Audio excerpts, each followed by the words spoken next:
Right. Political leadership, the government and the church. We'll make a start. Welcome, everybody. Thank you, Elder Wee, for your very kind words. Much appreciated. As Elder Wee said, I've spent 30 years in the business and the not-for-profit and the political world. I currently am the independent faith advisor to the British government, working for the Prime Minister, and we are currently obviously in the middle of COVID. So my current role, whilst I'm writing a report, I'm also managing all of the engagement between different faith communities and the government, different places of worship. Last week, we looked at developing a biblical worldview, what the Bible has to say about politics and what are kingdom values in public life. And I hope you found that helpful. Again, last week, unfortunately, I had to do it on my iPhone because the internet went down. No problems with that today, but nevertheless, we'll hope and pray that we have no more distractions. And this week, I want to look at faith and justice and leadership in public life and what that might look like. So Elder Wee has already mentioned about William Wilberforce, but just a very quick recap. He was a statesman, as I said, who was alive until 1833, and literally a world changer. And in the US, he became very good friends with a chap called John Jay. John Jay was the first Attorney General, and he introduced the abolition of slavery in the US around about the same time as William Wilberforce did here in the UK and across what was then the Empire, and they became great friends. So a hugely influential man. So I mentioned a lot about him last week. The other thing I mentioned last week, that there are 7 mountains of global society, and the one that we're focused on is the mountain of government and politics. I also said that that's the one that we're called to. There are only 2 options available to the believer. You're either working on the mountain of government and politics, or you're praying for it. There is no third option. And why? Because we are called, as Jesus told us, to love God and love our neighbor. And one of the ways that we can demonstrate that we love our neighbor is by having a society that just works well, that is just, that has, a society that works for everyone, that has freedom, democracy, liberty, and justice. So I went through last week also every single book of the Bible, every book of the Old Testament and every book of the New Testament, giving biblical reasons for why we should be involved in government. And there is a myth that some people say that Christians should not be involved in politics. And in the words of Archbishop Desmond Tutu, who said, anyone who says that Christians shouldn't be involved in politics is reading a different Bible to him. And I don't know, for those of you that were on the call last week, as I said, I went through, it was quite a detailed, from Genesis to Revelation, of going through every single book of the Bible, giving biblical reasons for why we need to be involved in government. And I guess it really starts with that creation mandate of when God said to Adam and Eve, there is the world, now govern, rule over it, have dominion over it, look after it, be a good caretaker of what I've given you.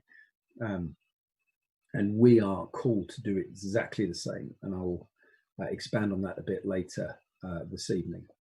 I also went into the Parliament of Owls. This is a little game that we play. Basically, I say there are 5 types of politician, 4 major types: the owl, the fox, the baboon, and the sheep.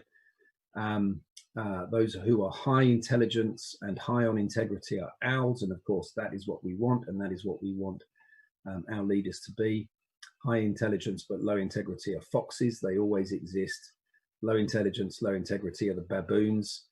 and then there's the sheep. The sheep are low intelligence, but generally high integrity. And the job of the owl, for those of you that can't remember, the job of the owl is to work with the foxes because they will always be there, isolate the baboons because they make a lot of noise and they scare the sheep, and to protect the sheep.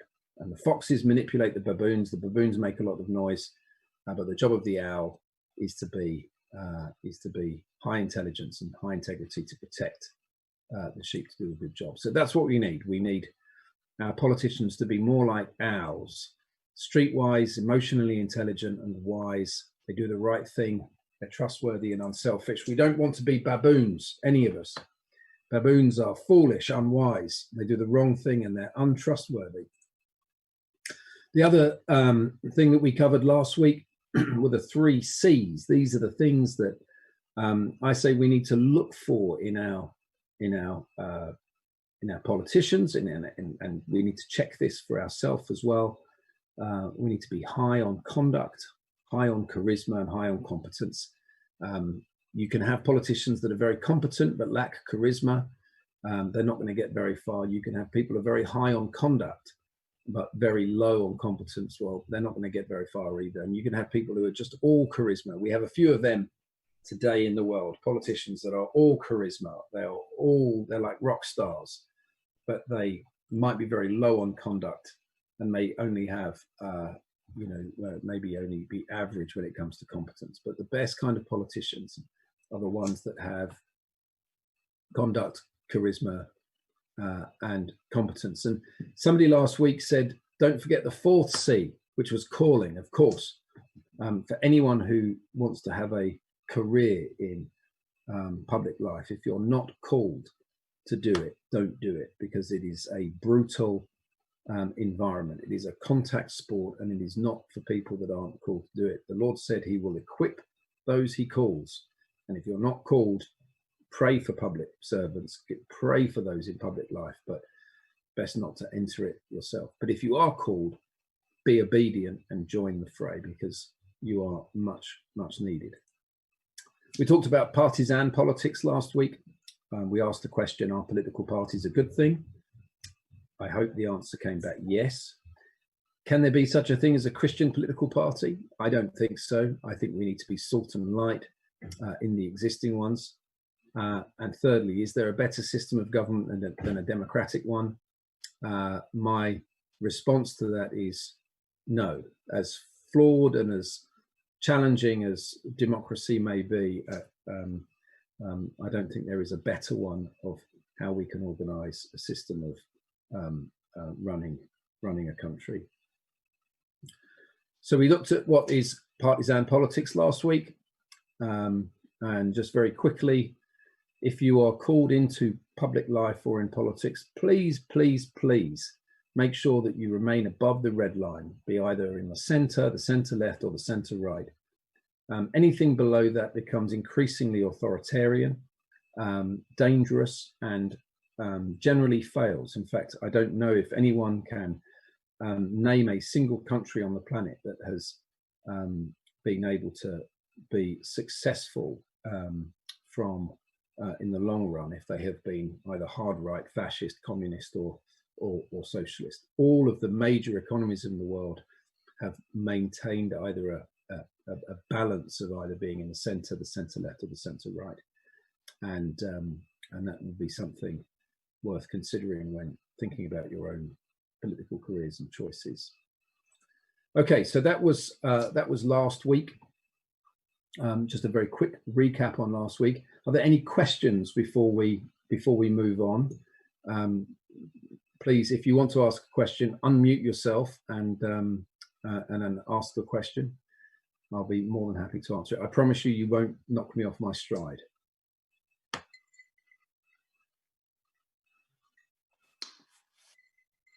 Colin, where does vision play a role in political leadership?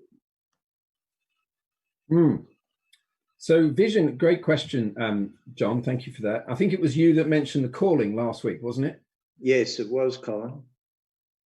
So vision is like a vision. What is there is obviously the biblical vision of like a dream, but generally in politics, when we talk about vision, It is about casting what will the world look like if you're successful. So when you're casting a vision in terms of your own political leadership, you need to be very clear what will the world look like if you're successful. So for somebody like William Wilberforce, it was very obvious. He wanted to see an end of slavery. He wanted to see kingdom values at the heart of government. He wanted to see biblical values in government. So what would the world look like if William Wilberforce was successful? Well, there would be no slavery. There would be those kind of kingdom values in public life. And so, John, the idea of, well, where does vision come in? Vision is absolutely essential. You need vision, mission, and values. And your values are why you do what you do. Your mission is what you do, and your vision is what the world will look like if you're successful. I argue quite strongly that you need to have your vision and your values absolutely set in stone.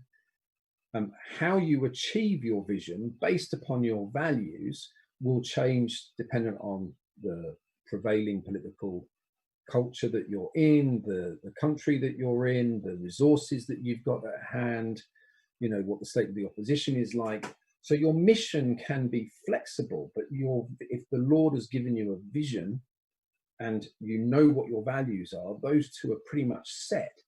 And so you need to focus on what your vision is. So quite right, John, focus on what your vision is, be really clear and firm on what your values are, and then devise a way of making your mission, how do you achieve your vision? And what you find very often is that people become defined by what they do rather than where they're going.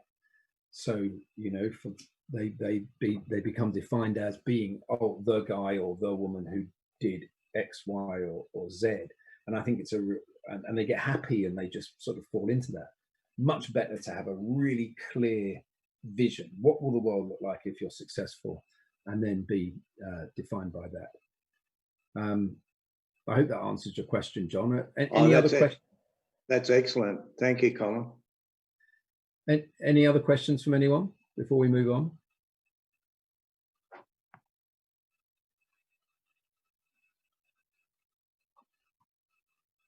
Okay. Please do feel free to ask any questions you like. I promise you won't put me off. So, okay. Political leadership. What are kingdom values in public life? Now, I didn't cover this as much as I'd like to last week, so I'm just going to quickly recap on this. And I'm going to put up these. What are kingdom values in public life? Well, they're both corporate and individual.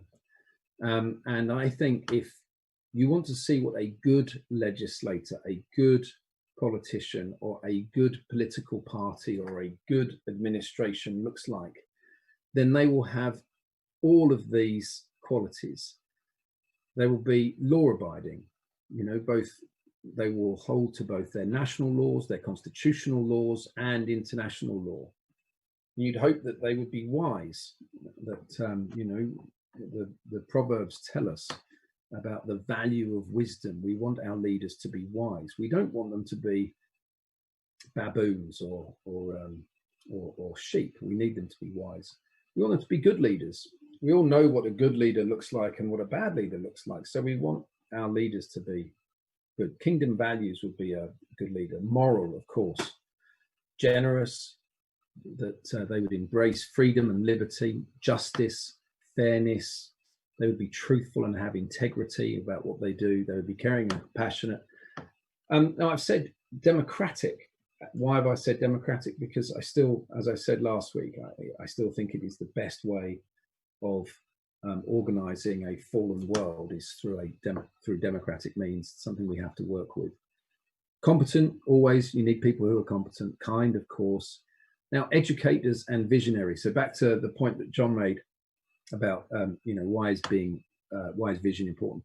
Because, we all love to follow visionaries. We love to be able to know, where we're going. It's one thing just to blindly follow somebody, but much better to be able to see what the world will look like if they and we are successful.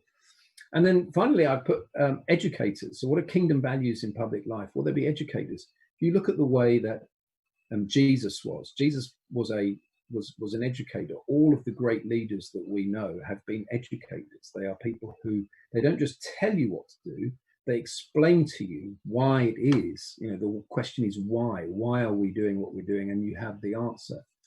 My grandfather once told me, he said, I said to him when I was about, I think about 13 years old, and I said, what should I do the rest of my life? You know, what should I train to be? And, you know, thinking about the future, should I do engineering or what, you know, medicine? And he said, son, remember that the man who knows how to do something will always have a job.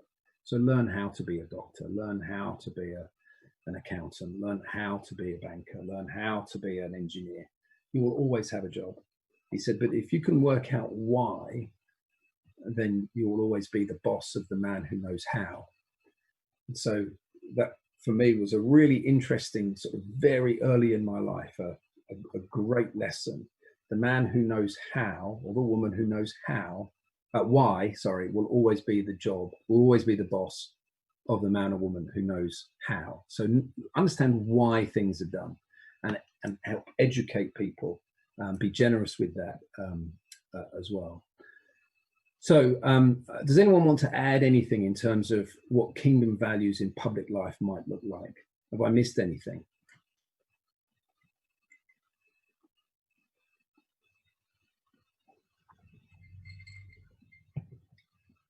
Elder Wee, do you have any comment on that?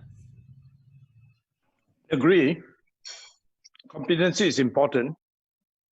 But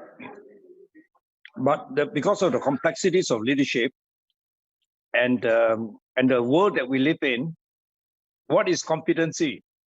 How many areas of competency do you need? Like we asked the question, is Joe Biden competent? Joe Biden? Is Trump competent? Or Trump is competent in creating conflicts, right? Challenges as well. But he's definitely a competent leader, but he is also a conflict leader. Yes. So his competency is in creating conflict. He could have avoided, more conflict. More intense conflict. He could have minimized the conflict rather. Well, you're picking on some hot topics there, but I'm not going to get drawn. I'm not going to get drawn into it just yet. Maybe later.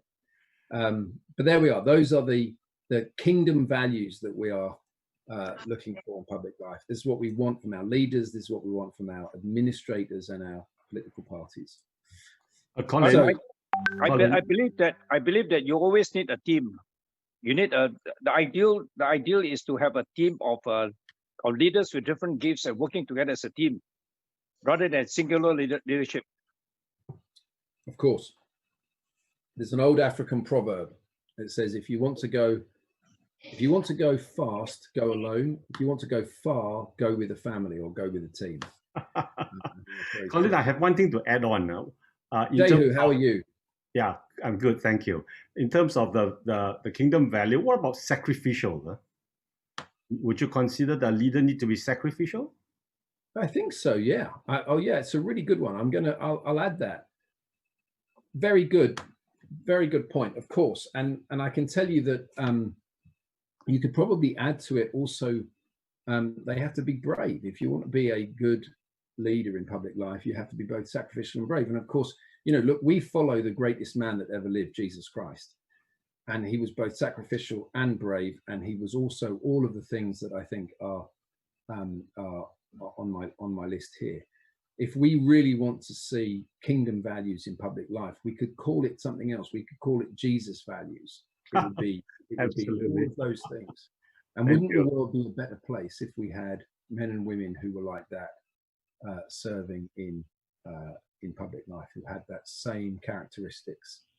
But I do like it, sacrificial. And certainly for people who go into public life all around the world, then an awful lot of sacrifices are made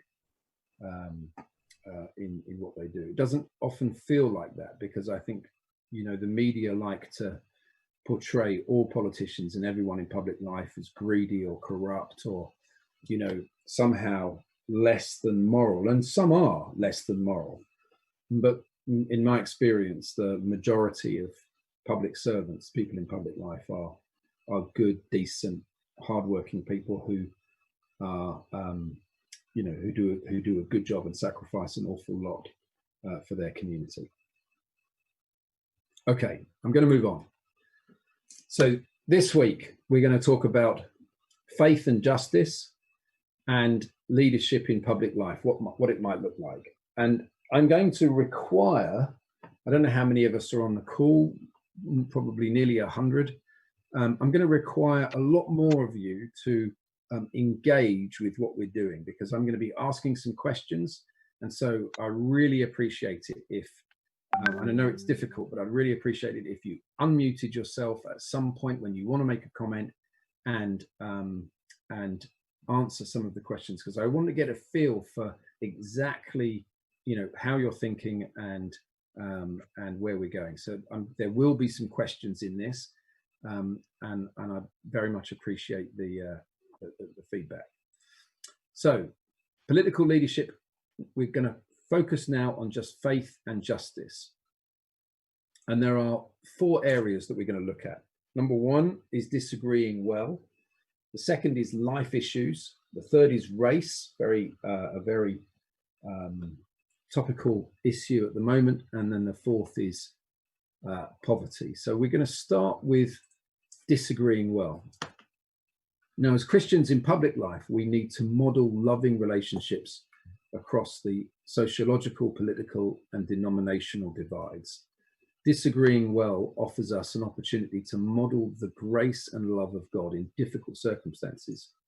Jesus said that it was by our love for one another that all men would know we are his disciples. So we need to demonstrate this even when we disagree. And disagreeing well has been a feature, I think, of what you can see in some of the best politicians. And disagreeing badly is a feature of what you see in some of our more challenging politicians. And part of it is because of the increased polarization that happens in public discourse. Rather than engage in gracious and respectful debate, we dismiss or demonize our opponents. Now, I don't think this is a Christian approach to public life. When Christians engage in this kind of sort of cheap political point scoring, it diminishes our Christian witness. So how can we model gracious yet robust disagreement? And this is where I need you to come in. Give me some examples, ask me some questions, give me your opinion. How can we model gracious yet robust disagreement typically in a secular, pluralistic political landscape? Does anyone want to comment?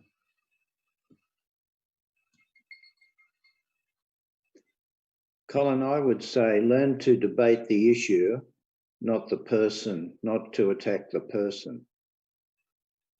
That's a really good point, John. We have a phrase in soccer, we call it football: play the ball, not the man. You know, if you want to tackle somebody and get the ball off them, play the ball, not the man. Very often, I was never any good at football. I always used to play the man, unfortunately, because I was never fast enough. But if you really want to be a good soccer player, play the ball. And it's the same in politics. You're quite right, John. You know, debate the issues, not the individuals. There was in the 2016 presidential elections in the United States. Do you remember when Hillary Clinton said, when they go low, we'll go high? She said, when they go low, we'll go high, as in we will take the moral high ground. We will, you know, we're not going to get into the gutter and fight. The problem was that whilst I think it's a very noble aim, they never did it. The Democrats never did it. Every time they had the opportunity, they tried to get into the gutter and fight a president that punches harder and lower and nastier than anyone in living memory, and you're never going to be able to beat somebody like Donald Trump in that kind of environment. I think it's interesting that I think Joe Biden's tactics for this year are going to be now much more focused on playing the issues rather than Trump, because they should have learned you're never going to be able to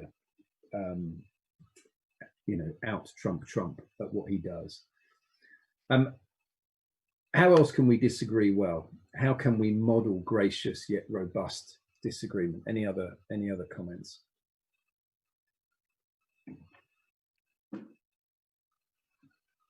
Hi, Mr. Colin. My name is Esther here. Thank you so much for the most interesting intuitive guidance last week and this week. What comes to mind basically right now is that I think one of the most contentious issues that we have, in particular in Singapore, is the LGBTQ issue. Would you be able to, kind of perhaps, guide us along this way here? Esther, the sound on your microphone was really terrible. I think I picked up some of what you had to say, and I'm going to be coming on to some of those issues shortly. So if you could fix your microphone or see what was going on with it, and then perhaps come back. But I think I'm going to cover that issue in a minute. Okay, thank you so much. Any other points or responses to how we can model gracious yet robust disagreement?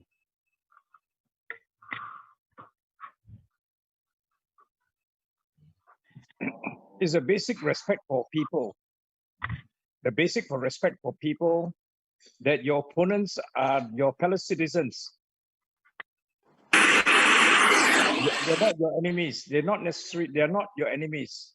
Yes. They are your opposition, but they're part of your. All of you are working towards a common goal. Yes. And if you respect them, they will eventually respect you. Yeah, and some won't, of course. I mean, but that's a very good point, Elder Wee. That we need to maintain our own dignity and our own integrity in terms of what we're doing, even if others don't. The Apostle Paul told us, didn't he? He said, "So far as it depends on you, live at peace with everyone." Now, what does that tell us? That as long as it's in our control, we should live at peace with everyone. But not everyone is going to want to live at peace with us. But if, so far as we are concerned, so far as it is in our control, we should live at peace. We should live at peace with everybody. But we should definitely model those things. I'm going to move on. Respecting without agreeing. So the previous slide was disagreeing well. This next one is respecting without agreeing. You can respect somebody's view without agreeing with them, and recognizing the opportunities for collaboration and co-belligerence are important skills for Christian public leaders to develop. How do we work with people who do not share either our Christian faith or do not share our worldview, do not share many of our ideologies? Maybe they come from a different faith background, or maybe they are atheists, but how do we work with them to achieve a common goal? And I would say this is an essential part of what we need to do in disagreeing well in a faith and justice environment.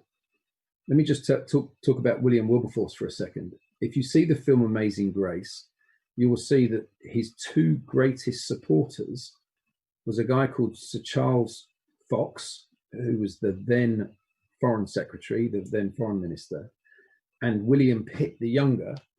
And William Pitt was the Prime Minister. Now, William Pitt and Charles Fox hated each other. They were on different sides of the political divide. One was a gambling alcoholic, just a real nightmare. The other one was let's just say, for the purposes of this conversation, an atheist, didn't have any political, any religious views.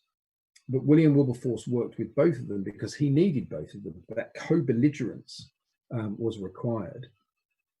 And it was only because he was able to work across those divides, he was able to collaborate with people who either disagreed with him politically or disagreed with him ethically or religiously.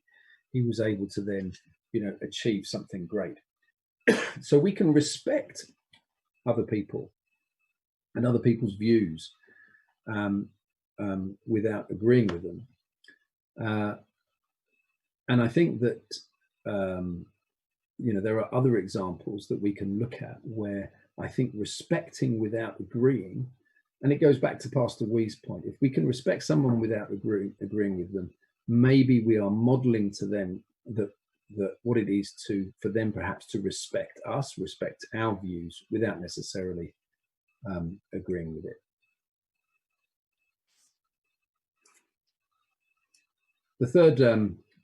The third slide here is choosing the battles. How do we work out which issues are worth pursuing and contesting and which ones aren't? How do we reflect tactically and theologically on these decisions?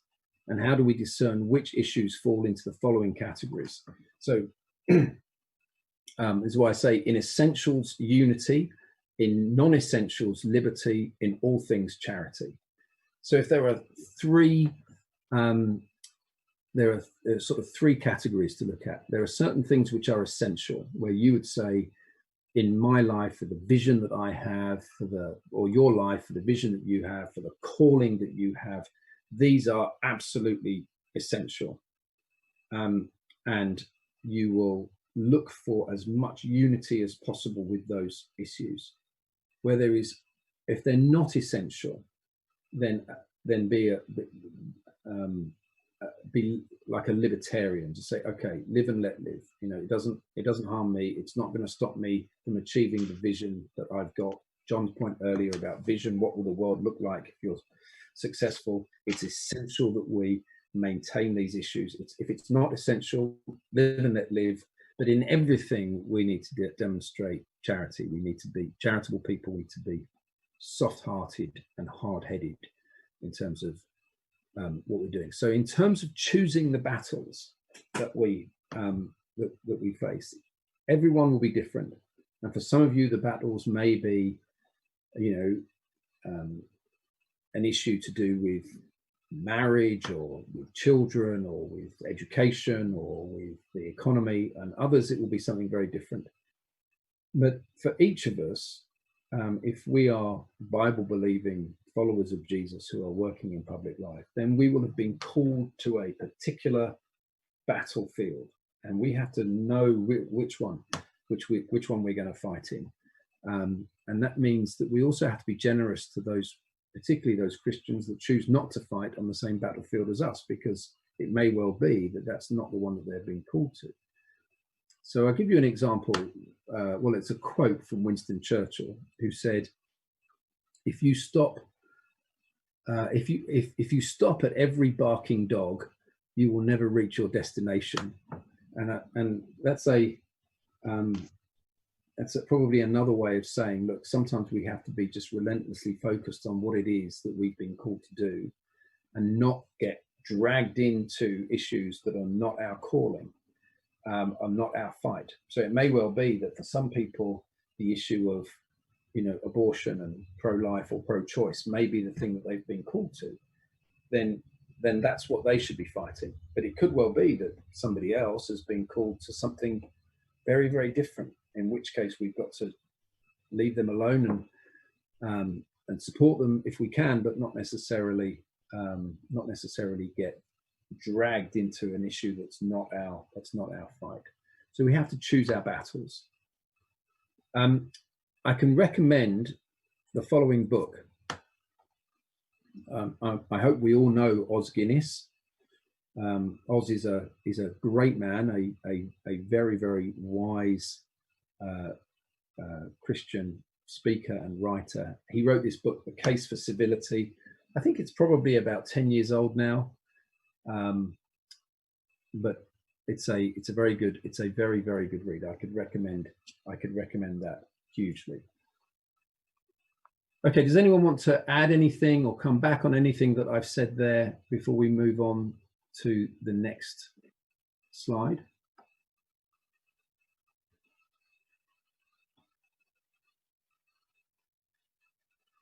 Okay, we'll move on. Life issues. As Christians in public life, we need to model loving relationships across the sociological, political, and denominational divides. Disagreeing well, what we've just talked about, offers us an opportunity to model the grace and love of God in difficult circumstances. So we need to understand what the biblical issues are. And ethical issues relating to the beginning and end of life are often highly charged areas of debate in conversation between Christians and non-Christians, but also between Christians. The most common life issues, as we know, are abortion, euthanasia, assisted suicide, IVF and fertility treatments, the death penalty, and stem cell research. So those are the big hot button issues that are facing many political leaders around the world at the moment. Now, many of the debates around these life issues center on contested rights. For example, the mother's right versus the right of the child. And how can, so my question is, this is where I need you to come in now. How can Christians demonstrate an empathy that allows a positive way forward? How can Christians in public life demonstrate an empathy that allows a positive way forward? Does anyone want to comment on that? I think they've got to show compassion and a sense of love, not necessarily agreeing with what's happened, but rather than reject, love the person, but share your view. Yep. Absolutely right. Anything else? I think, Colin, to show empathy is to put yourself in the position of that person. And from there, you can understand where he comes from in a much better way. Yeah. So I think, and also that you can channel energy in a positive manner too by looking with the lens of what he's thinking on and try to understand from that angle. Yes. Yes, very good. And I think, I can't really add to that. I think it's really important that, if we are seeking to be either a commentator or a legislator on some of these, these really big life issues, whether it's the beginning of life or the end of life or treatment that happens in between, is if we are not showing empathy, if we're not Christ-like in our behavior, then, and I mentioned this last week, we end up being defined by what we're against rather than by what we're for. Whereas if we are demonstrating, I think, that empathy that we're talking about, we demonstrate that love and that compassion that John and Jehu have just mentioned, then I think we will end up much more successful than we would otherwise be on these incredibly sensitive and difficult subjects. So tactics for working together for the common good. How can Christian leaders decide tactically which issues are the most important and urgent to champion? When is it appropriate to be silent, and when should we speak out? So there's a question for you, really. When is it appropriate for a Christian to be silent on some of these issues? Would anyone like to comment?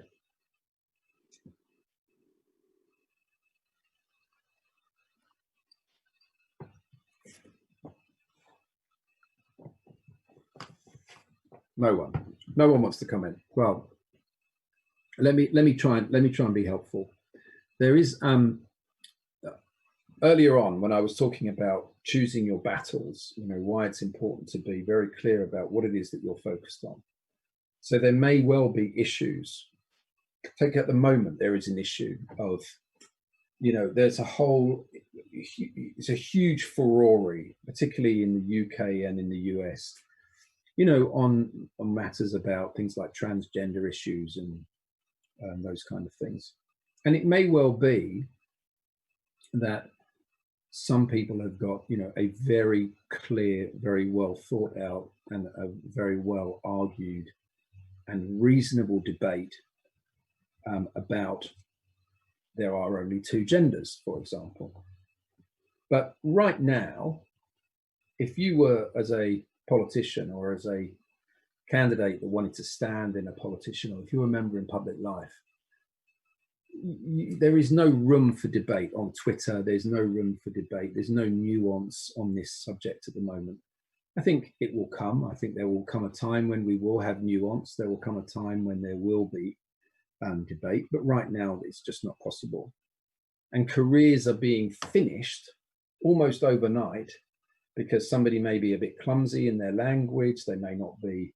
They may not have acted as sensitively as perhaps that they might have done. They may even be perhaps ignorant on some of the facts. Who knows? But I would argue that there are some times, and it's particularly recent with the increase of social media, Twitter and Facebook and things, that there are some subjects, you know, just stay silent on it, because right now it will blow itself up. Gamaliel in the New Testament, when was, you know, when people say he was, I think he was a Sadducee or a Pharisee or something. He said, you know, if these things are from God, no man can stop it. But if they're from man, they will just basically, they'll fizzle out. That's, I paraphrase, but I think there is some wisdom sometimes in us just keeping our mouths shut on certain subjects, because if they're from God, nothing will stop it. And if they're from man, they will just fizzle out. And I think there are certain waves of issues that come along which could be huge distractions for the tactically minded politician that has a very clear view about what his calling is or what her calling is. And then they end up getting derailed and their career is then finished over something that wasn't even their fight anyway. There is a time to be silent. There's a time to fight. There is a time to comply, and there is a time to defy. And I think we need to work that out for ourselves, what that might be. But I think this is where we need to be hugely wise about exactly what is going on in the world, because there are too many people I know, too many good men and women of really good morality, good people whose careers have been finished over something that wasn't even their fight anyway, because they acted clumsily or they spoke out against something in an environment where there is no nuance, there is no debate. Any comments or questions on that before I move on? Colin, a lot of people lack competency,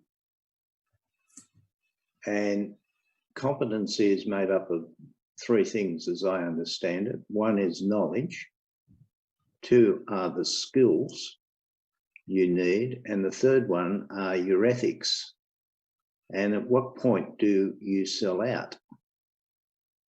So when you're picking your battles, which I think is a good term, it's very important. If you're going to prosecute your position, you need to have good knowledge. You need to be able to skillfully handle the debate, but you need to do that in a very gracious way. It's a bit like witnessing. If you lack the confidence or you lack the knowledge of being able to share your testimony, it becomes quite ineffective. Yeah. We had the leader of one of the smaller political parties in the UK was a Bible-believing Christian, and he got all the way to be the leader of his party, and he held very traditional views on marriage between men and women. He didn't he didn't believe, for example, that same-sex marriage should happen. Now, there are other leading British politicians that also think like he did, but they have thought through their responses to those questions, and he was completely, basically, his career was over, ruined, because he hadn't thought through what his answers were and how he could sensitively and carefully answer those questions in a way that others did, without him then becoming, ending his career. And so I think that you don't want to be a sellout. No one wants to be a sellout, but I do think you need to be wise about how you answer questions. And again, the greatest man that ever lived, Jesus Christ, he knew how to answer questions very often. Sometimes he stayed silent. Sometimes he answered it with another question. And other times he told a story, but always he was gracious. And I know that none of us are quite like Jesus yet, but we're getting there, I hope. And maybe when it comes to answering questions and knowing when to respond and how to respond to some of the challenges, just like in Jesus's time, we have our Pharisees, we have our modern day Pharisees that are trying to catch people out, to trip them up, to embarrass them, particularly if you are a politician with a religious faith, and even more so if it's a Christian faith in the UK. That is true.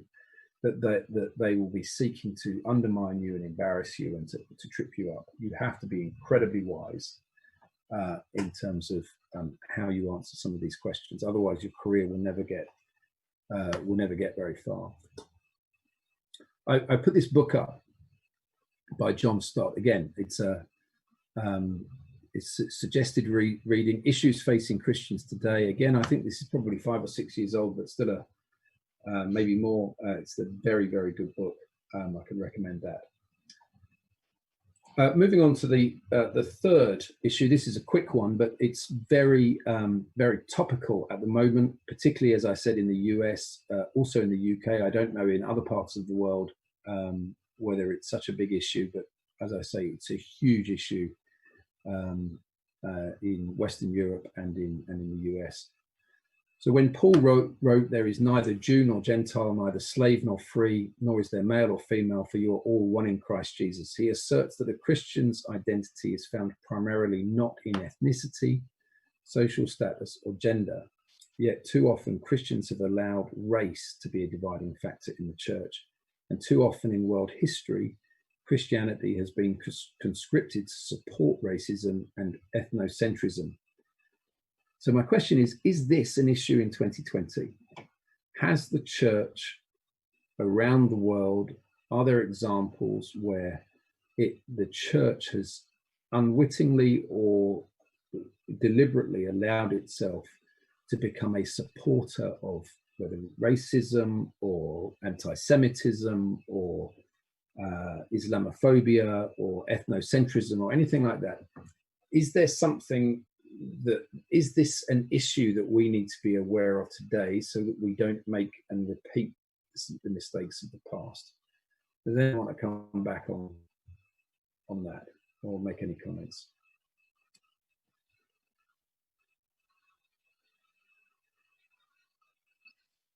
Hi, I have a comment.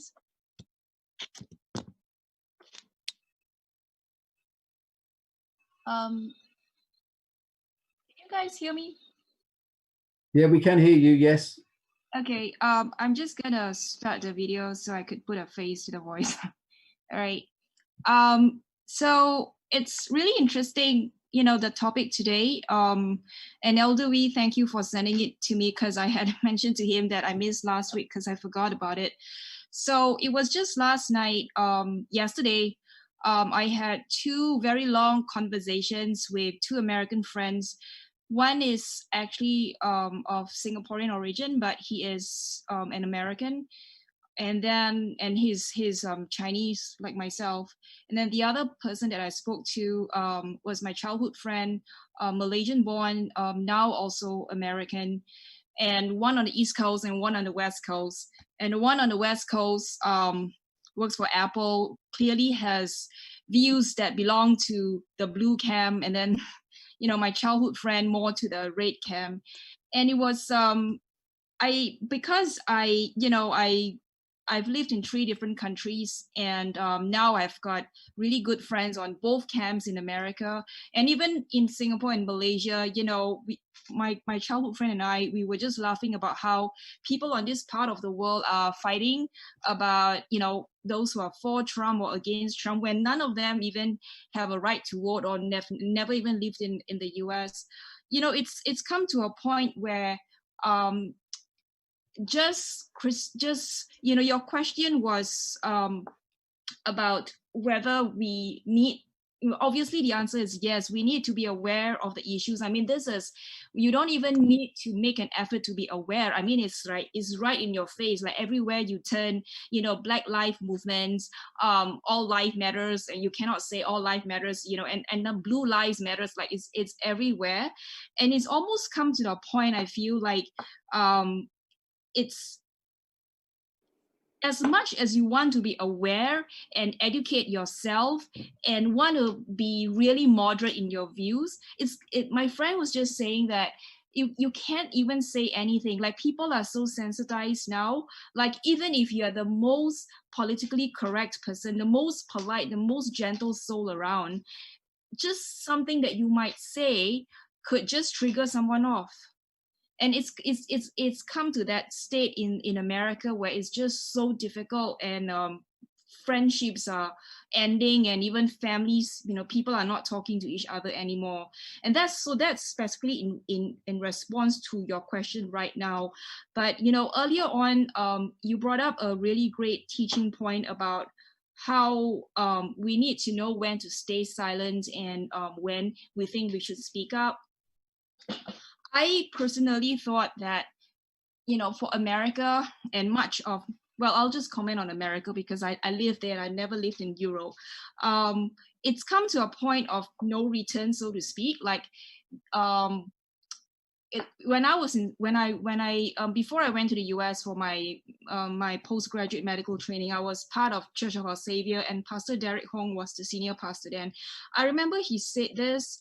He said that he has a passion to reach out to like the LGBTQ community, especially for Singapore, because he said that looking at the history of the church in America, they miss that opportunity to speak up or to state their stand. So it's come to a point where now, like you said, you cannot say it anymore. It's in the laws. It's written in black and white. You cannot fight it. In fact, it's against the law to say or do anything or have employment policies that appear to discriminate against them. So in Asia, I guess the churches here, and especially in Muslim countries like Malaysia, homosexuality and all that is still illegal. I guess it's a different situation, but so I feel really troubled because like the US elections are coming, and it's just really bad because it's really hard to be a Christian in this time, because it's really hard to see even good Christians not even being able to have a decent conversation, because it's just so much hate around, and it's not just around racism. Race is one thing. Thank you, and this is why it's important that as followers of Jesus we learn to disagree well. And we learn to, as John said earlier, play the ball and not the man. Let's not make it about personal issues. Let's keep focused on the issues. But even on those issues, sometimes I think not only sometimes we need to remain silent because it's just not a debate that we can get into some issues we just can't get into. But secondly, I think, and this is the issue that I'm talking about now, is that we don't want to repeat mistakes that were made in the past. So whether we're legislators, politicians, or supporters of them, or if we have any kind of profile in public life, or if we are commentators on these issues, as followers of Jesus, if people know us as Christians, then we've got to be really careful that we don't repeat the mistakes of the past. So I say this: there are a range of views on how Christians should respond to issues of racial injustice. Some Christians argue that it is a waste of precious resources and we should focus instead on evangelism. And other Christians would argue that it is an issue of the utmost priority, as Christians have been both unwitting and deliberate partners in racial segregation, apartheid, the Ku Klux Klan, and others. Now, all of those organizations, they claim a Christian heritage. Now, how can Christian leaders develop empathy with both sides of the debate and find a way forward? And this extreme wisdom is required.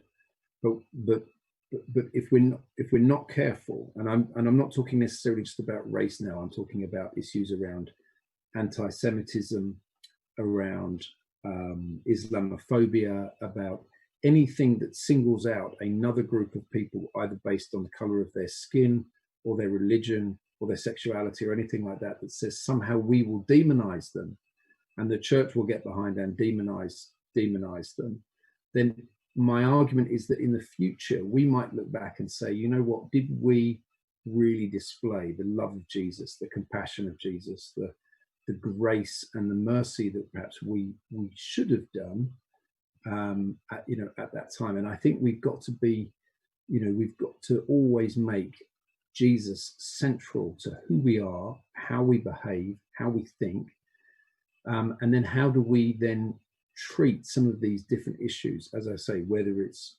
race issues or whether it's issues around gender, sexuality, and things like this. Too many Christians have found themselves their political careers have just come to an end because they've handled these issues clumsily, and sometimes it's been very unfair and unjust on them. But other times I've looked at it and I've thought, perhaps they could have been a bit more gracious. Perhaps they could have shown a bit more compassion. Perhaps they could have been a bit more open in terms of the way that they approach the subject or approach this subject. Now, I realize that these are really difficult issues, and we're all from different parts of the world, and some parts of the world are a lot more authoritarian than others. But my challenge, I suppose, is how do we maintain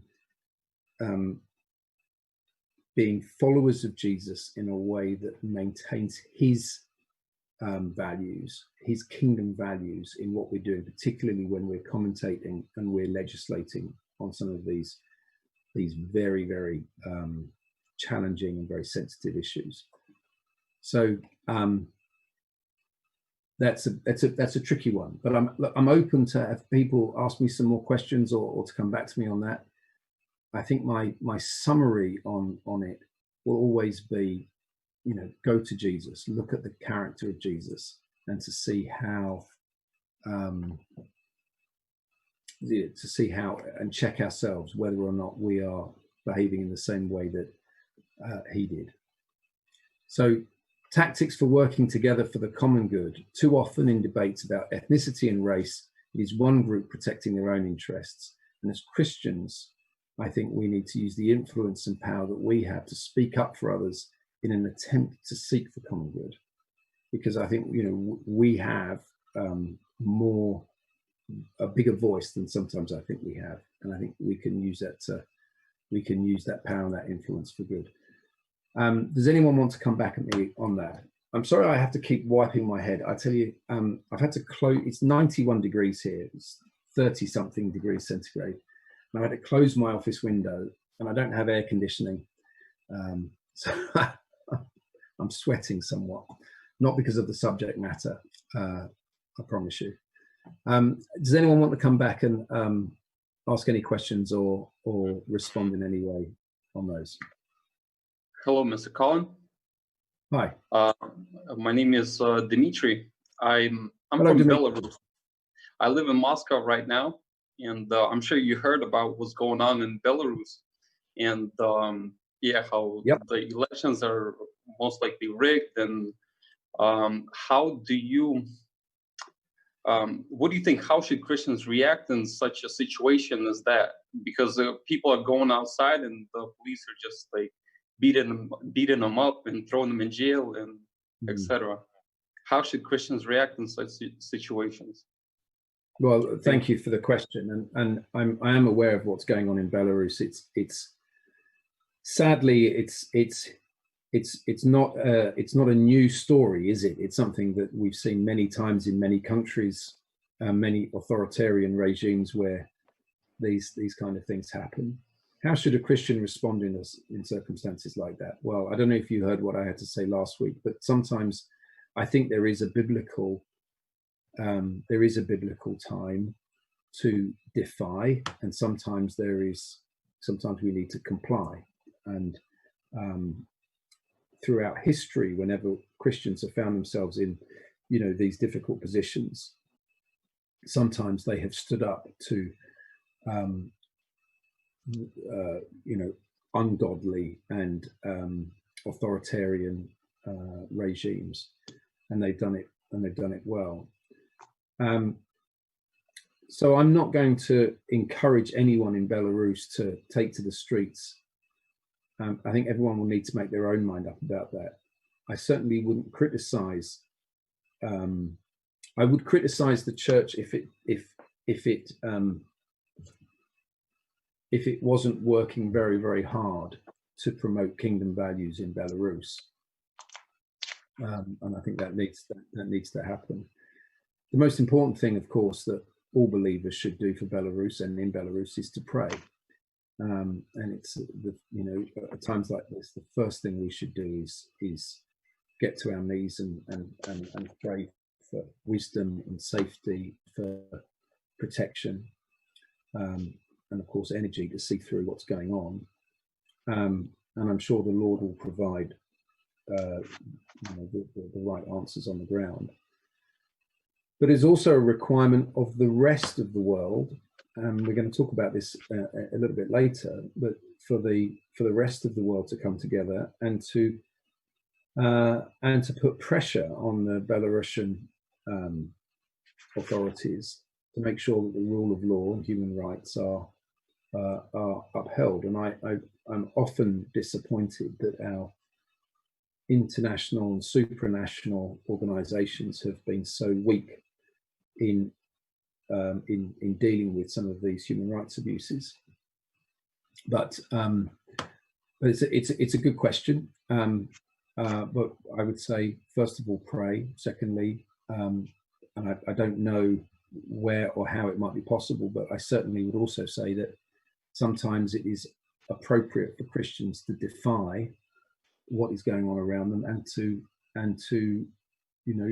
fight against that level of injustice. And I think that would be perfectly often that would be perfectly the right thing to do. I've sat on the fence a little bit, Dmitry. Thank you very much. I mean, it's the answer for me. I mean, I will pray. I can't do much. I mean, I'm in Moscow right now. I'm not over there. So thank you very much. Okay. I'm going to move on to the final of the 4 issues that we looked at, and that's poverty. According to Scripture, caring for the vulnerable is an essential part of discipleship. James 1:27, what does it say? Religion that God our Father accepts as pure and faultless is this, to care for orphans and widows in their distress and to keep yourself from being polluted by the world. Matthew 25, when I was in prison, you visited me. When I was thirsty, you gave me something to drink. When I was naked, you clothed me. When I was hungry, you gave me some food. Is concern for the poor and marginalized often practiced as a normative part of Christian life? Should a Christian public leader set an example on this issue? Jesus said we will always have the poor. My question is, should Christians involved in public life should this be an issue that they are unusually focused? Should it be a normative part of their Christian life? Should it be a normative part of our Christian life? Understanding the wider biblical perspective on poverty. Now, I think that there is a dualistic understanding of salvation. Many Christians understand the gospel to be a form of spiritual escape from the world. You know, we're just going to we're going to get saved, and then we're going to get to heaven. But I don't think that this is the gospel that Jesus taught us or he demonstrated. I think it's different to that. I think it is understanding poverty and injustice as part of the fall of humanity and the church's response to these issues as part of the coming of the kingdom of God. And I think it's vital that if the church is going to offer God the kind of worship he seeks, then caring for our neighbours is a Christ-like commandment, but it's also something that should be normal to us. It should be something that we're doing, and particularly for those people in who are in legislative positions, those people who are public leaders. Now there'll be some people who hold a different view on this. They would say that these kind of issues around justice are a distraction from the gospel ministry. It is important, and I say it's important to understand that their concerns. So, you know, we should just be focused on evangelizing and saving souls and not worrying whether or not they're hungry and well fed. I disagree with that view. There may be people on this call who think like that, and I know that the church is divided. But I think a good Christian leader needs to understand both sides of the argument, and find ways and languages that are helpful between building bridges between those two groups. I rushed that a little bit because I'm conscious of the time, and there's still more that we need to get through. But does anyone want to comment on that? Colin, I think it's very clear that as we have in Scripture, it says, to the least of one of these, you're doing it unto me. And that's an exhortation from Jesus to care for those who are in that state. It's not just a matter of political leadership, it's a matter of Christian outworking in your life. To care. But it's I totally agree with you. But John, you're in Australia, aren't you, John? Yes. Now I know that there are a number of Christians in Australia that have a view that social justice issues are a distraction from just preaching the gospel, and that there's no point, you know, making people well fed if they're only going to go to hell. Much better to preach the gospel to them and get them saved. Now, and they're all over the world, people that have that view.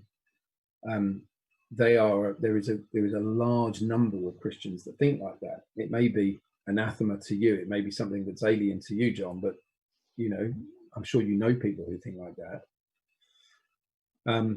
We have to find a way for the church to be unified, but also effective. We need to get alongside them and hopefully persuade them that, you know, it's not either or, it's both. You know, we do need to make sure that the hungry are fed, the naked are clothed, the thirsty are given something to drink, and at the same time we also share with them the good news of Jesus Christ.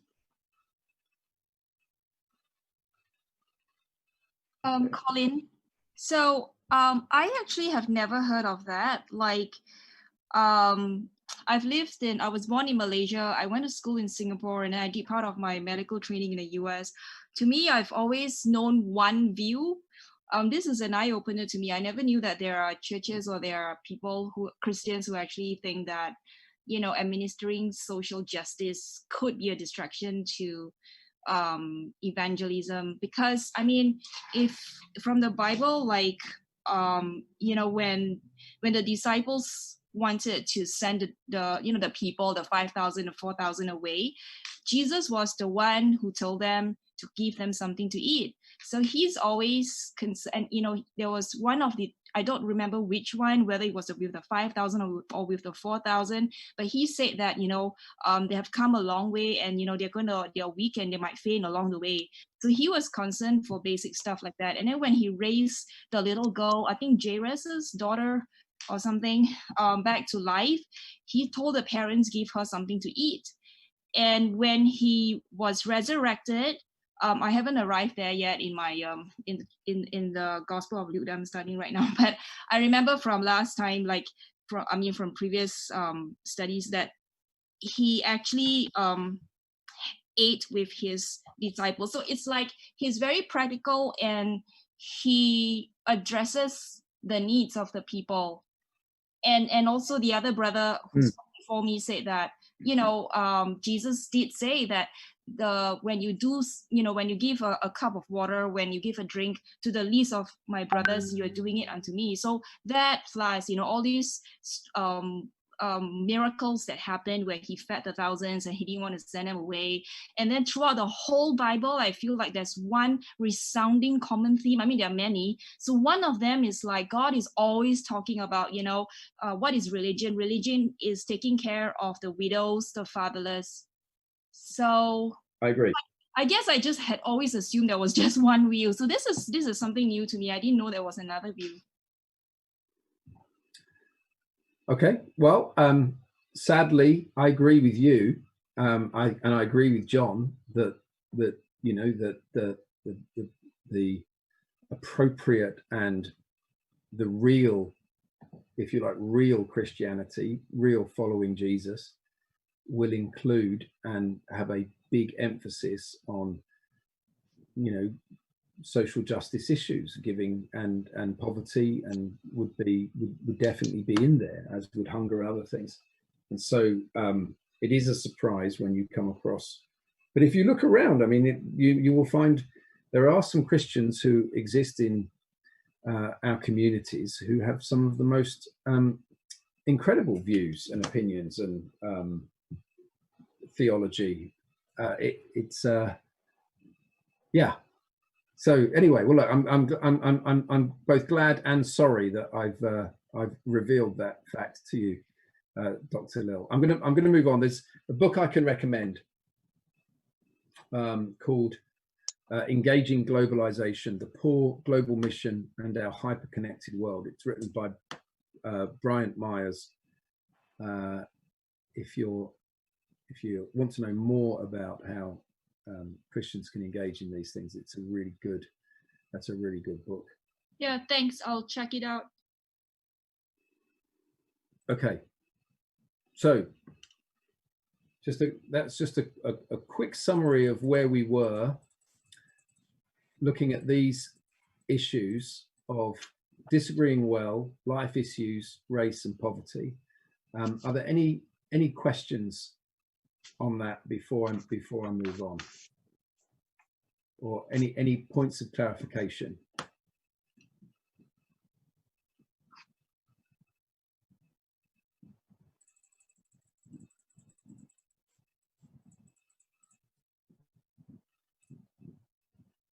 No questions. Okay, I'll move on. Leadership in public life, what might it look like? Do you remember me talking earlier and last week about the 7 mountains and the 1 mountain of government and politics, and that there are only, if you're a believer, you should either be working on it or you should be praying for it, and there is no third option. Well, I'm going to talk now about how some Christians, if you feel called to work in politics or government or in public life, if you've been called, then I'm going to be talking through some examples of how you might serve in that area. And the first is, we'll call it hyperlocal. Hyperlocal would be in your immediate vicinity where you live.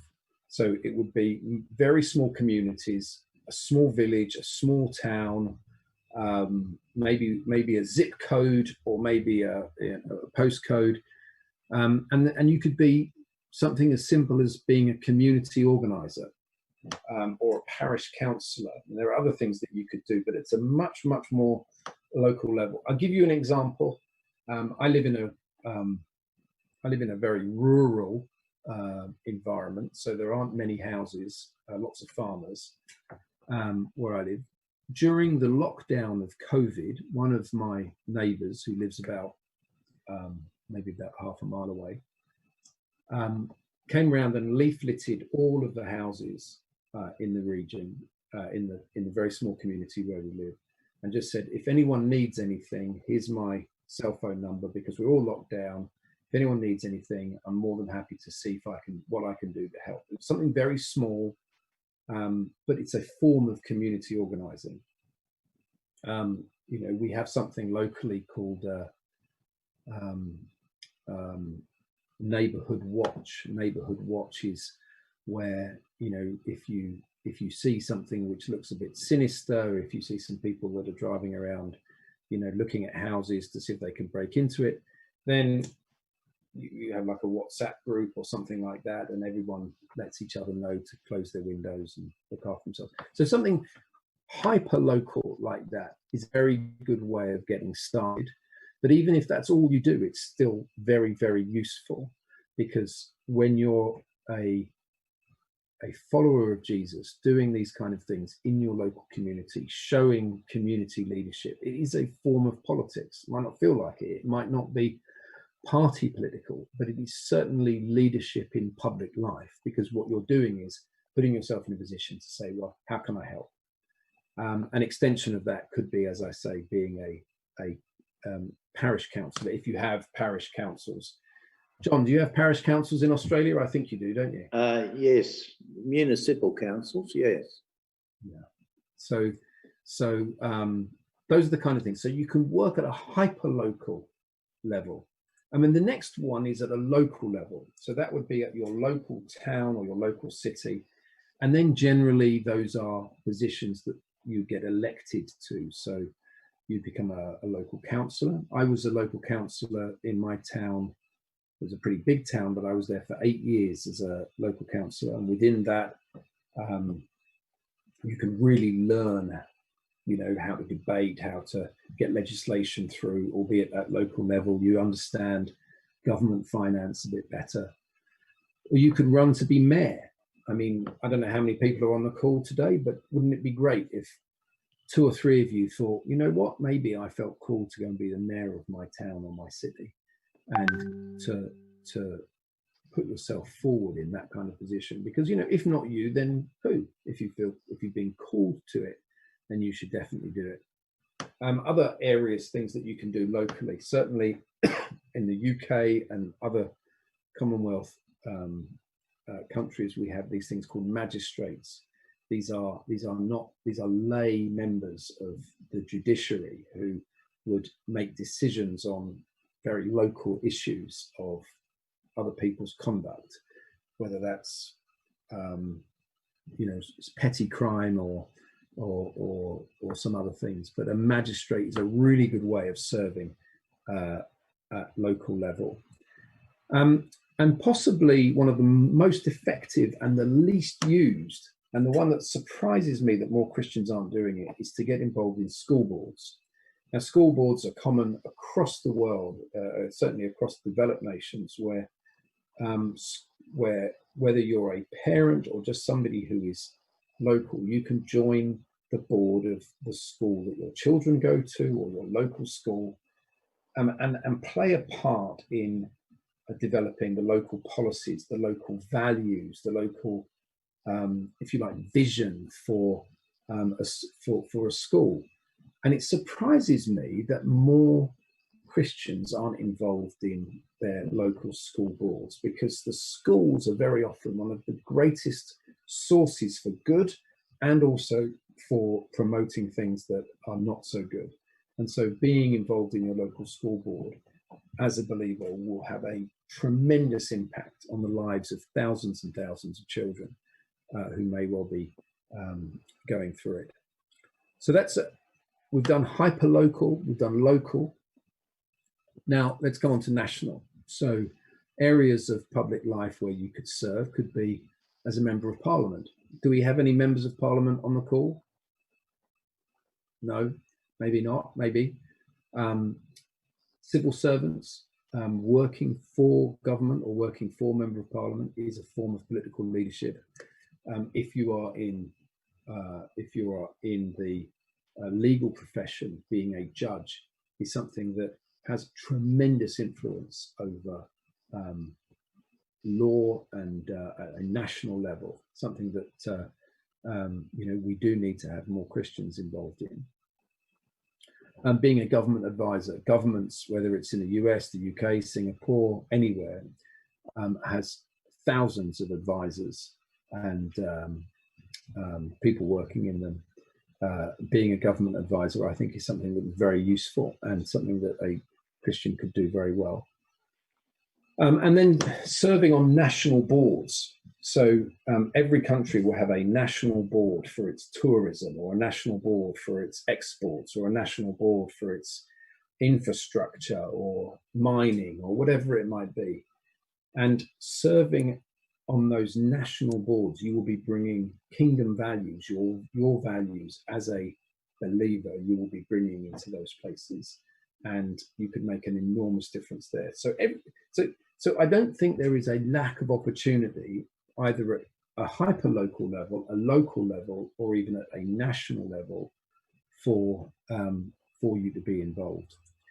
And then we've got the international level, where there are three that come to mind. You could become a diplomat or a high commissioner or a special envoy, where you are working on behalf of your nation in another country, working on international affairs, international relations and things like that.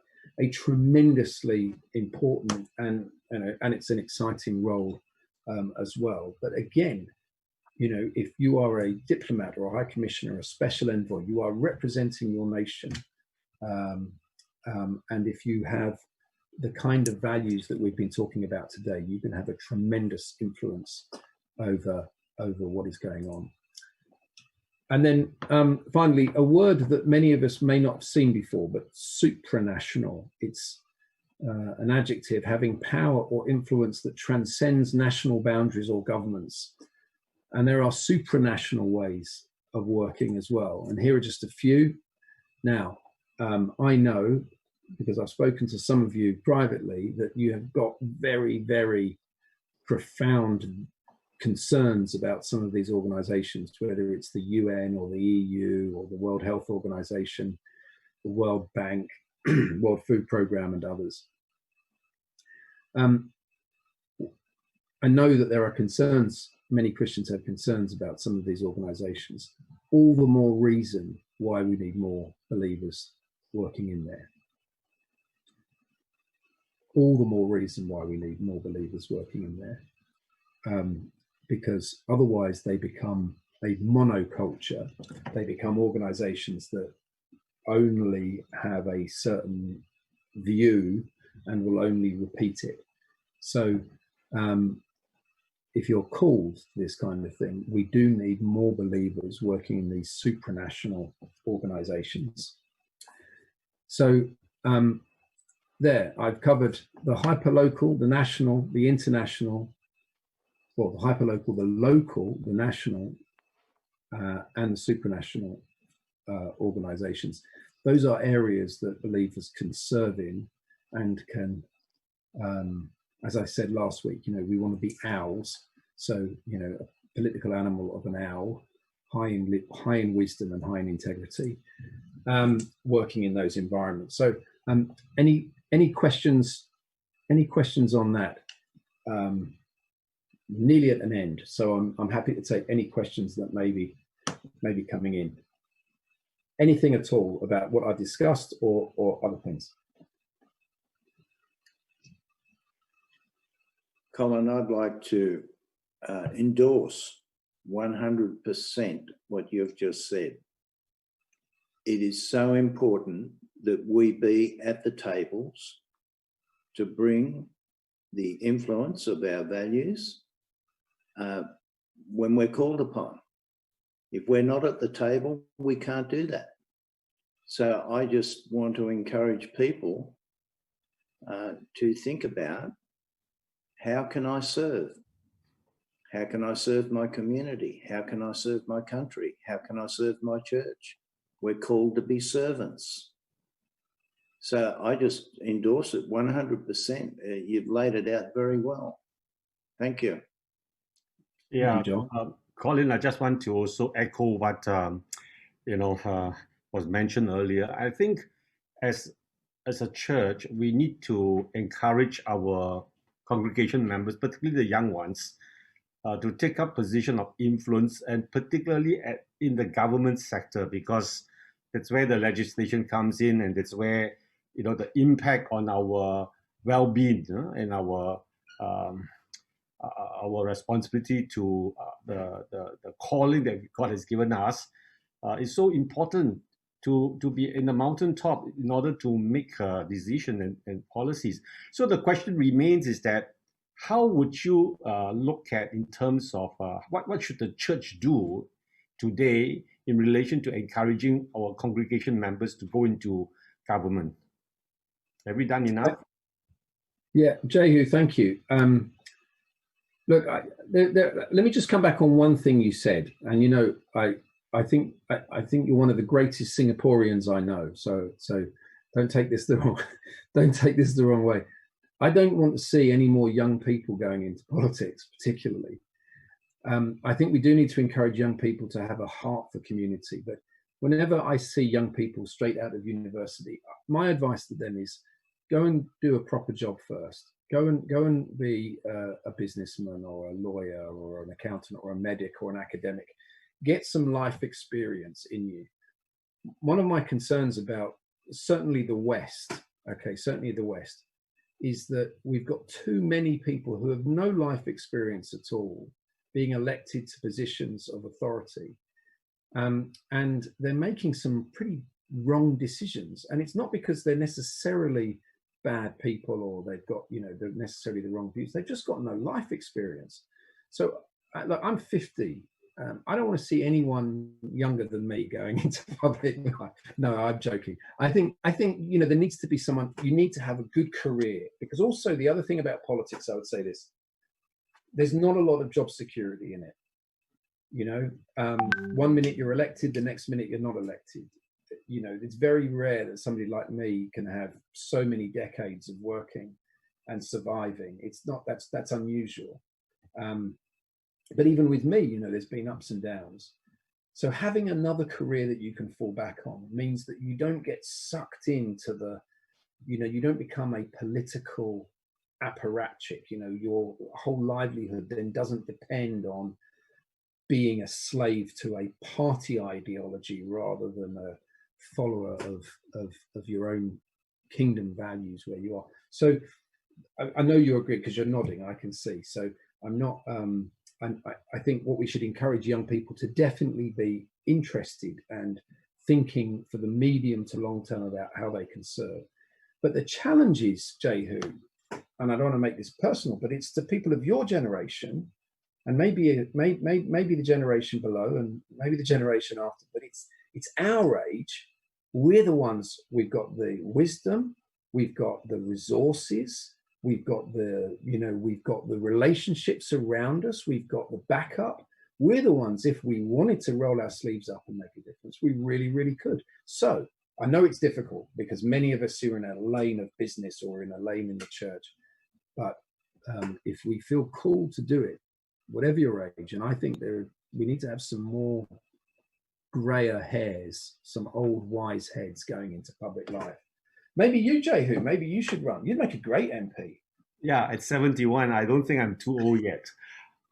I fully agree with you. I think that you need to get the experience and also the standing, and also the wisdom that gains when you have enough work experience. And I always say that when you go into the marketplace, you are swimming with the shark in the ocean. Yes. Jehu, at 71, you're still younger than Joe Biden and Donald Trump. Just that's right. I still have life in government sector, and yeah, I'll take it to heart. And I also mentioned that Elder V wanted to form a freedom party, and I've always been encouraging him to do that. Any other points or questions before I move on? It's for freedom that Christ has set me free. Okay, can I... Colin, before you go there, could I ask two things? One, where does mentoring come in? And two, where does courage come in? Great questions, John. I want to spend more time with you because you asked the best questions.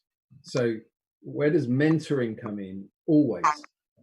I think it's important if you're in political leadership, particularly if you're a believer, that you still are a mentor, a mentee and a mentor.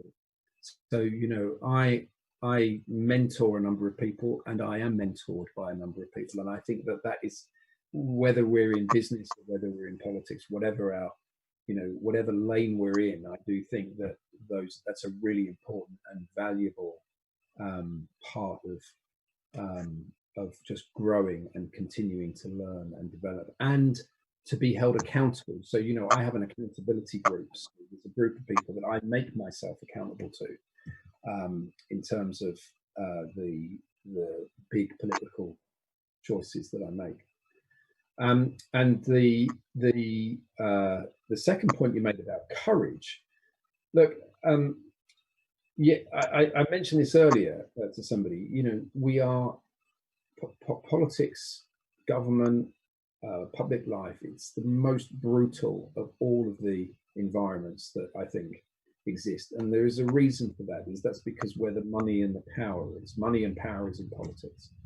You can control the way people live their lives, their taxation, whether you go to war or not. All of the biggest, we might think big companies like, Facebook and Apple are important, and of course they are. But government is where real power exists, and which is why it attracts so many power-hungry people who have got the wrong motives, and why we need to have people with the right motives going into it. But what does it say in Ephesians 6:10? Wear the full armor of God, and we have to wear that full armor. You're going to be a believer going into politics. You have to wear the full armor of God. You have to be courageous. You have to be brave, and you've got to accept that from time to time you're going to get dented, and you're going to get bruised, and you're going to get, metaphorically, your teeth broken and your nose broken, and you're going to get, roughed up. It's a contact sport. It is not for the faint-hearted. So you need to be courageous, and you need to be wise, and you need to be all the other things that I've said. But yes, absolutely right. You do need all of those things. Thank you. Before I hand back to Elder Wee, let me just recommend a few books in case I don't see you all again. This is the third time I've pushed it, but this is the biography of William Wilberforce. I thoroughly recommend that. There are two books written by George Orwell that I could recommend. One is called Animal Farm. It's an allegory of authoritarianism. And the other one he wrote is 1984. Those two books I think are absolutely essential reading, 1984 and Animal Farm. There is this book here called Playing God by Andy Crouch. And it really cuts to the heart of really encouraging us to take seriously the one whose image we bear. It's a really compelling call for Christians to get involved in public life and to make a stand. So Andy Crouch is Playing God. The final one the penultimate one this is called Them. I'm halfway through reading it. It's by Ben Sass, and it's a really thought-provoking book on.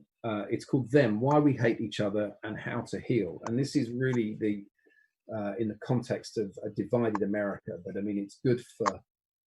I think it's good for any of us to read.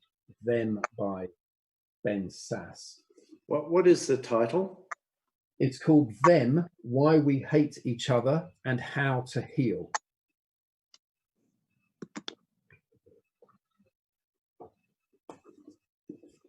And then finally, and I've got it in this special covering here because it's a very old book, but this is William Wilberforce's own book from the late 18th century, and it's got a very long title.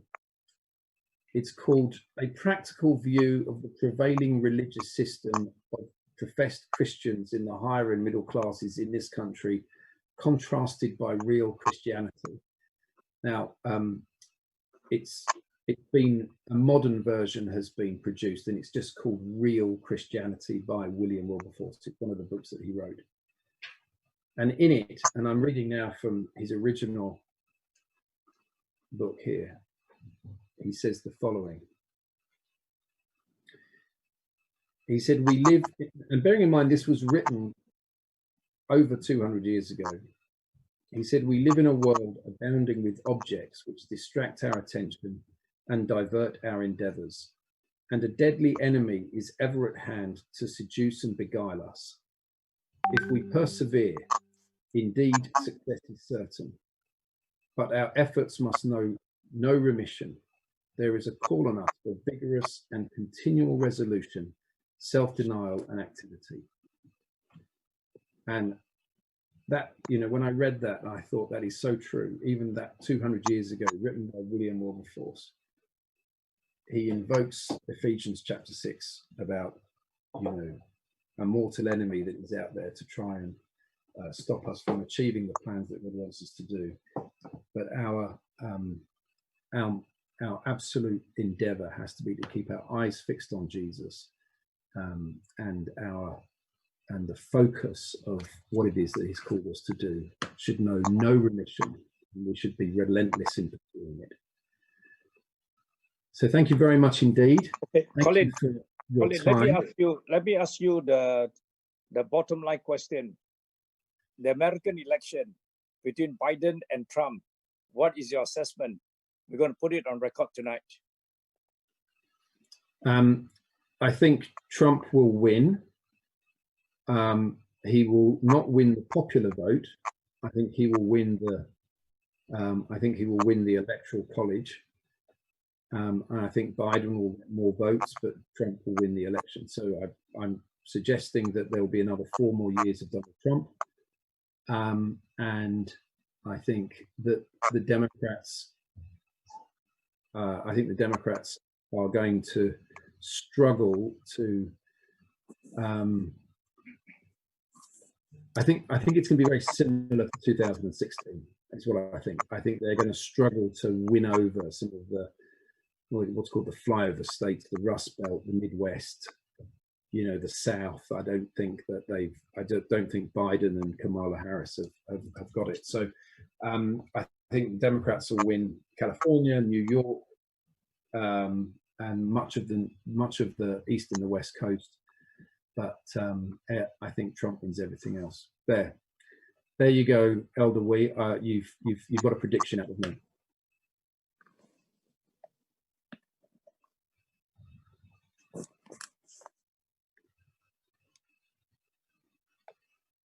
Colin, can I ask you a question? Of course. So, you know, can you think of something that we can, I'm just thinking like what we can say. So when I ask you this question, I already have a simple perspective to it, but it's just my own simple perspective, and I want to hear your insight. So, you know how just a basic thing like to wear a mask or not wear a mask is a huge political question in America. And my friends on Facebook are literally on both camps, extreme opposite ends. Nobody's in the middle, maybe less than 5 people. So what can I say? Well, I obviously, you know, see both sides of the story, and I'm a medical person, so obviously I see the scientific side as well. But I also understand, you know, the other side. You know, they have very strong ideals, you know, and you're very passionate about their freedom. One American lady wrote to me and said, you know, Lillian, I'm sure you are aware, you know, we Americans, we value our freedom more than our fellow men. So I thought she said it really good, and she said it, not I. what can I say to friends who are like just going head on, just butting heads with whatever that is seen as like the government trying to rob their rights, like, telling them. So my childhood friend said that, so she lives in Philly, and she says that there were people who went into Walmart and all that and destroyed, the boxes of masks because they don't want to wear it, and they got angry that they are being told to wear it, and they're destroying masks. So I don't think those are Christians. I hope they're not. But No, I don't know. among Christian friends, like, what can we say in regards to something like this? Do we follow the law of the land? And, I live in Singapore right now. So obviously here we all follow the law of the land, right? But yeah, I want to hear your insight and your perspective on this. So look, I have friends who have very strong feelings on one camp and the other. For me, it's a very straightforward case of, look, it's no big deal for me to put my mask on. Look, see? Some say it's a huge improvement on how I look, but I just don't think it's an issue that we need to get into a huge fight over. My strong view is people should just wear the mask. So far as it depends on me, I'm going to live at peace with everyone, and therefore, if that means wearing a mask means that I'm at peace with people, and if even I don't know the science, but even if there is no scientific benefit to wearing a mask, if it makes other people feel more comfortable, I'm going to wear a mask because it's not about me. And so I don't think that it's a huge infringement of my human rights to have to wear a mask when I'm walking around the supermarket. If it means that other people are kept safe, that their emotional well-being is safe, and that I'm kept safe and therefore my family are kept safe, I'm going to wear the mask. It might be different. It might be different if suddenly we were expected to have a vaccination that we, mandatory, or we were going to be chipped or something like that. But wearing a mask, I'm wearing the mask, and I would encourage everyone to do the same and just find other battles to fight, because that's such a trivial issue. I can't believe Christians would be getting worked up over it. There are other things to worry about. There are 300,000 people currently hungry in Beirut, and we're worrying about masks. Ridiculous. Yeah. Hi, Colin. We missed out a question in the chat earlier. Can I read it out to you? Yes, of course. Okay. It's by Alvin Chua. It says the government competes with the economy for talents. What's your idea of ensuring the best goes to the government and not at the expense of economic progress? Thank you. Yeah. So let me just pull up that slide. See, it's not either or, it's both, right? This is what we need. There we go. We need believers at the top of every single one of these mountains. And government are competing with talent, of course, with business and with the economy, with all of the others. But I think, you should go where you're called to go. And if you're called to go into government, go into government. If you're called to go into business, go into business. But, it's not either or. We can have both. And it's possible, of course, that some people can be in both. Donald Trump, whether you like him or not, he was somebody who had a great career in business and made an awful lot of money for him and his investors, and now he's gone into politics. I don't think I don't see the two as necessarily exclusive, but you should do what you're called to do. And I hope everybody on this call goes away and then they pray and they seek the Lord and say, I know I've got to do one of these two things. I've either got to pray or I've got to work. But there is no third option when it comes to government and politics. Okay, I think our time is up. On behalf of the group of our partners and friends and the Kingdom Leadership Program, we'd like to thank Colin for his excellent presentation and facilitating the discussion on politics, political public life, what it might look like.